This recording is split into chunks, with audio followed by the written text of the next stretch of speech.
Amigos, tudo na paz? Tudo tranquilo? Eu estou aqui hoje para mais uma aula de revisão sobre conteúdos tratados em sala de aula, ok? Bom, hoje nós vamos trabalhar, só um minuto, isso. Hoje nós vamos trabalhar sobre o tema cultura e antropologia e, evidentemente, eu vou utilizar slides para poder mostrar os mesmos slides que nós trabalhamos em sala de aula, para poder ter um suporte para vocês. Espero que vocês curtam os vídeos, a intenção é sempre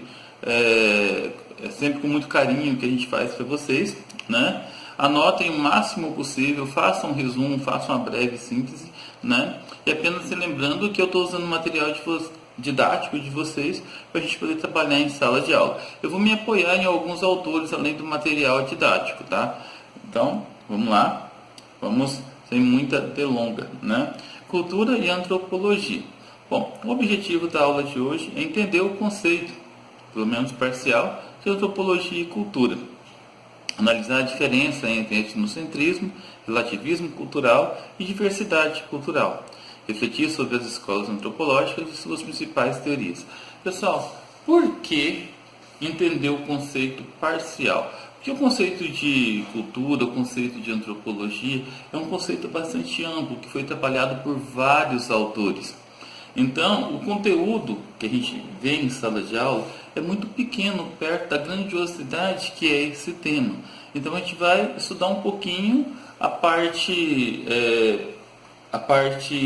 da cultura que é trabalhada em sala de aula. A gente não vai se aprofundar muito, tá? Então, etnocentrismo é aquele preconceito contra a etnia do outro. Ou seja, a minha etnia ela é boa, ela é verdadeira, enquanto a do outro não é. A outra é algo que precisa ser evitado, né? E o relativismo cultural, ou seja, eu tenho que aprender a respeitar aquilo que vem do outro. As escolas antropológicas, como o evolucionismo, o estruturalismo, o funcionalismo, são as escolas que nós vamos tratar nessa aula de hoje.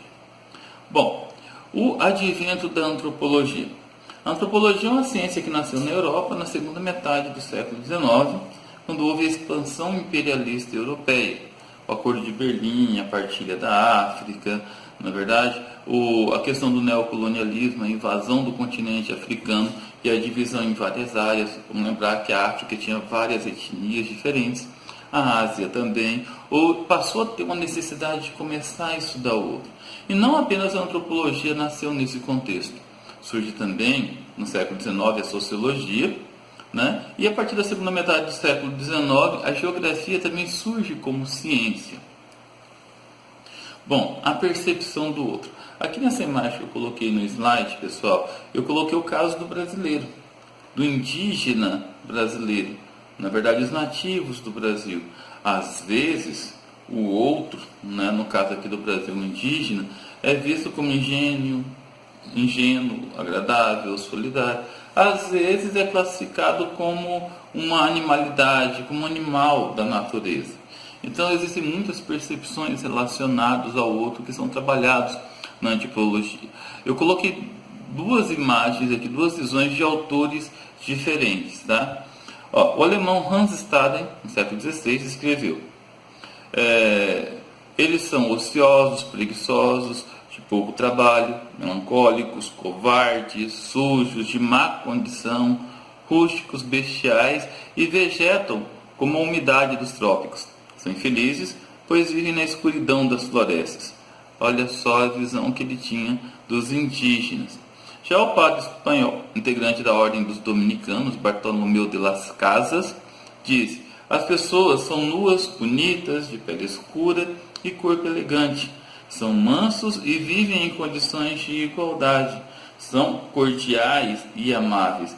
Observem que existe uma diferença de visão, mas é sempre relacionado ao comportamento do outro. Então entra aqui, pessoal, o conceito de preconceito cultural. Vamos analisar duas vertentes desse preconceito: o etnocentrismo e o eurocentrismo. O etnocentrismo, então, é a visão do mundo onde o nosso próprio grupo é tomado como centro de tudo. E todos E os outros são pensados e sentidos através de nossos valores, nossos modelos, nossas definições do que é a existência. Ou seja, só para a gente poder reforçar um pouco mais a ideia do etnocentrismo, é uma visão preconceituosa do mundo.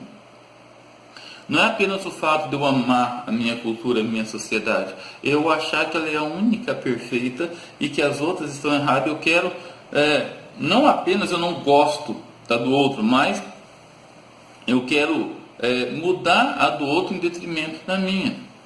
Um exemplo de etnocentrismo é o eurocentrismo, ou seja, a cultura europeia é colocada como centro, como única, correta, sendo imposta aos povos nativos no processo de colonização.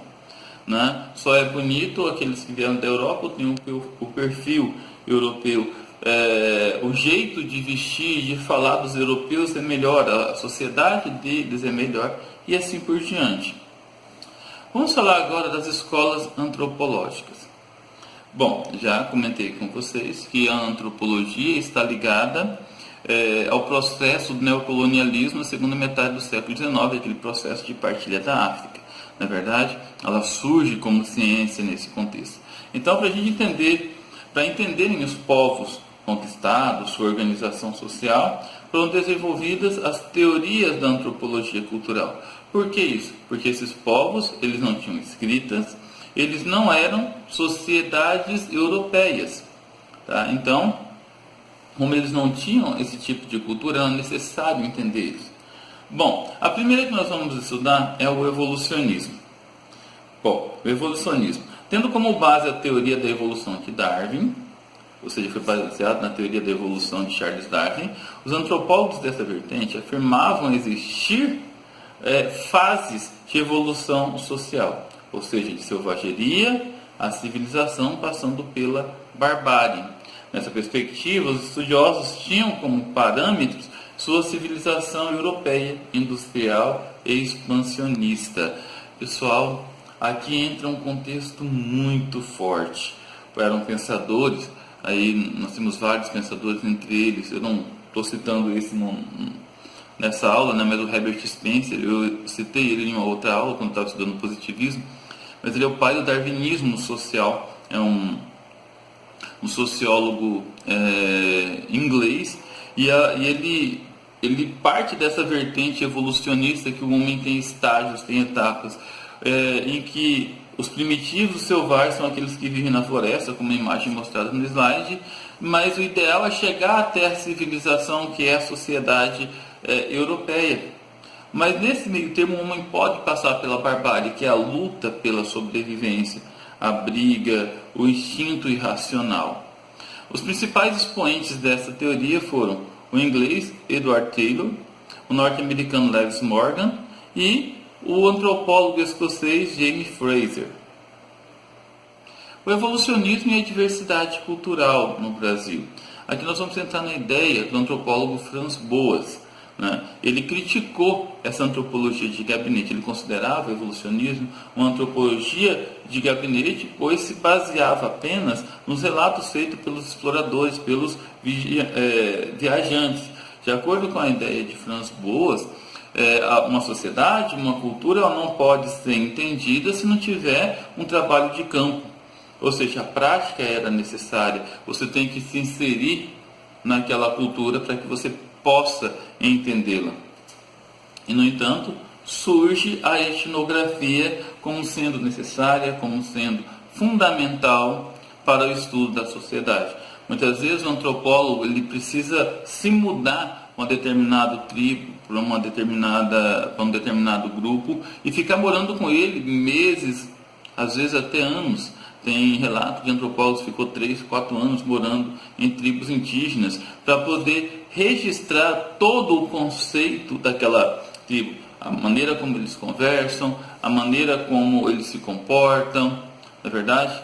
E nesse sentido, pessoal, as culturas exóticas perdem o aspecto de cultura desconexa e incompreensível. O conceito de desigualdade cultural é substituído por diversidade cultural. Algo que eu venho insistindo muito, pessoal. Né? E qualquer sociólogo que trabalha com isso. Não é o meu caso, eu não sou sociólogo, eu dou aula de sociologia, né? Mas os sociólogos em geral, eles partem do princípio que não existe uma cultura boa ou ruim, existe apenas uma cultura diferente. Cultura não é o hábito, não é o fato de você ler muitos livros ou gostar de música erudita. Isso não é cultura, tá? Quer dizer, isso também é cultura. Estou falando que isso não é mais cultura, é apenas uma cultura diferente daquelas de outros povos, como os indígenas. Então, toda cultura precisa ser respeitada, ok? Vamos falar agora do funcionalismo, que é outra escola, né? O funcionalismo é um modelo de pesquisa que foi proposto por Franz Boas e se baseia na inclusão do pesquisador na sociedade pesquisada.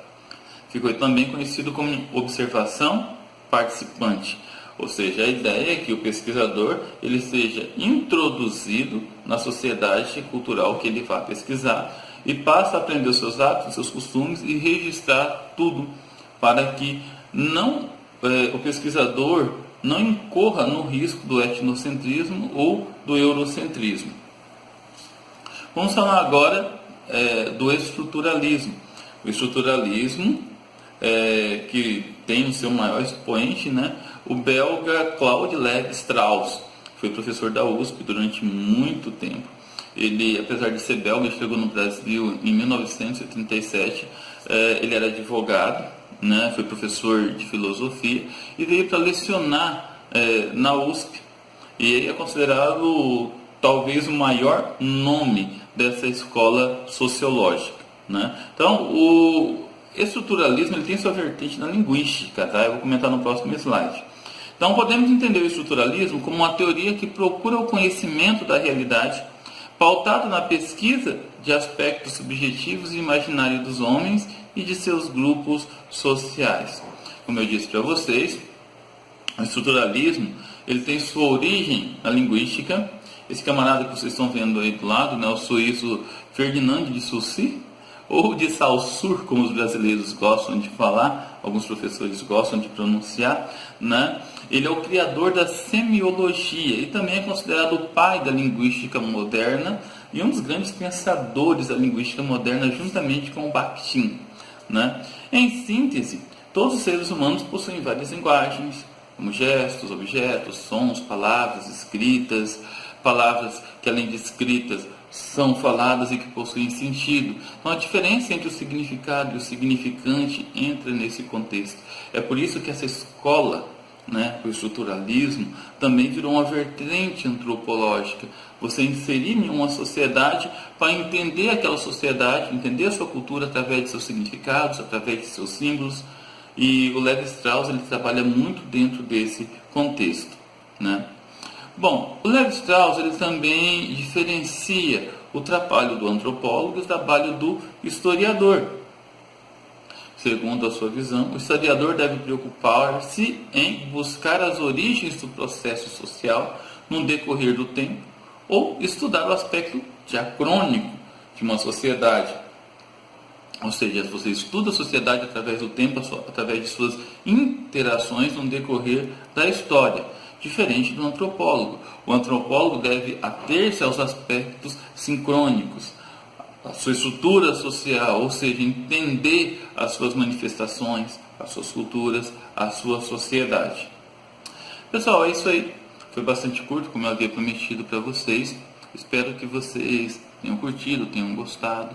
Eu pretendo dar seguimento nessa aula, falar sobre as escolas antropológicas aqui no Brasil, a visão de Florestan Fernandes, de Gilberto Freire, de Sérgio Buarque de Holanda, que trabalhou com a ideia do homem cordial, né? Pretendo trabalhar com os demais autores que o nosso material nos propõe. É claro, como eu disse, de maneira parcial, né? Eu fiz esse vídeo para lembrar das nossas explicações em sala de aula, mas é importante que vocês leiam o material em casa e façam as atividades. Se possível, né, curta o vídeo, deixe os comentários aqui embaixo caso vocês tenham alguma dúvida, ok? É isso aí, fiquem com Deus e até a próxima.